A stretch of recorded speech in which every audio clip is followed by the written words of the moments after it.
History loves to highlight the loudest moments: nuclear tests, Berlin Walls, space races. But the Cold War wasn't won in mushroom clouds or moon landings.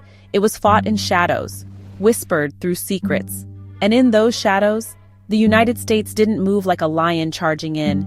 It slinked like a jackal, listening, manipulating, feeding off the fear it helped create.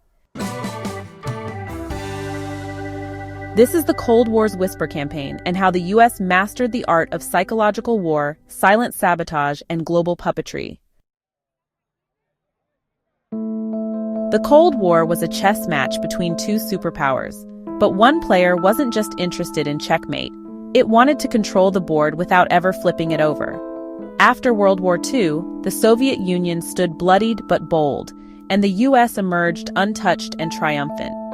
But instead of a direct clash, both powers slipped into a game of perception, subversion, and information control. The jackal didn't roar into battle, it whispered. That whisper, the Red Scare. Domestically, the US government turned its own people into suspects. Senators like Joseph McCarthy didn't need evidence, just accusation. The FBI under J. Edgar Hoover became a whisper network of its own, planting paranoia in boardrooms, classrooms, and film studios. People lost jobs, reputations, even lives, not from Soviet invasion, but from American fear. Fear that the US itself fed. While Americans were being told to duck and cover, the jackal was busy slipping through foreign back doors. Iran, 1953. The CIA orchestrates the overthrow of Prime Minister Mohammad Mossadegh. Why? He nationalized oil. The whisper? He's a communist. The truth? He was a threat to Western business. Wherever the whisper of communism could be used as a pretext, Congo, Chile, Indonesia, Vietnam, the US crept in. Not with armies, but with suitcases of cash, briefcases of blackmail, and carefully crafted misinformation. The jackal didn't need to conquer, it just needed to destabilize. But the Cold War wasn't just fought abroad.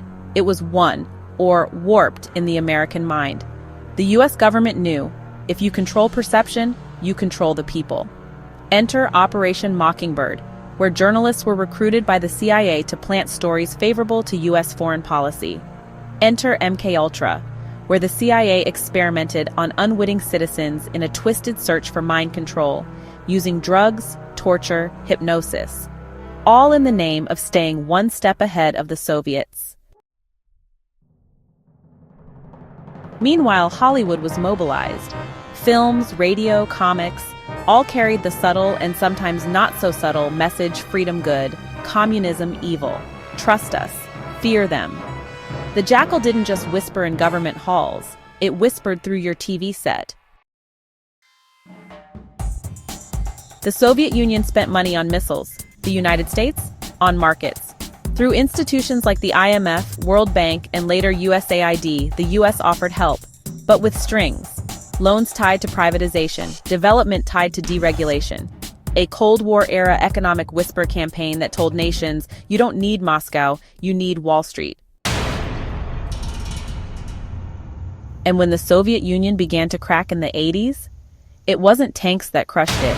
It was debt, isolation, whispers of dissent.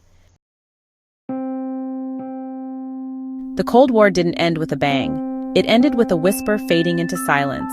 The Berlin Wall fell, the Soviet flag came down. The United States stood alone atop the global stage, not because it outmuscled its enemy, but because it outmaneuvered it. It spread fear to unify its own people. It used information as a weapon. It toppled governments without boots on the ground. It sold freedom with conditions.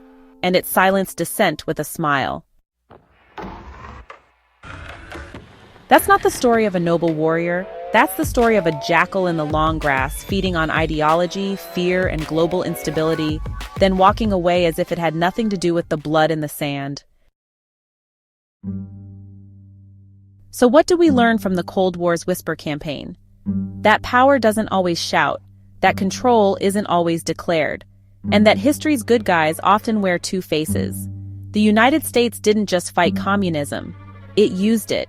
as a smokescreen for empire building, economic control, and narrative domination. And if you listen closely, that whisper, it never really stopped. If this changed how you see the Cold War, go ahead and subscribe and share at Just Another Messenger with someone who still believes the jackal was a hero. Drop a comment regarding the question, where else do you hear the whispers today? Until next time, stay sharp, stay skeptical, and never trust silence when it serves power.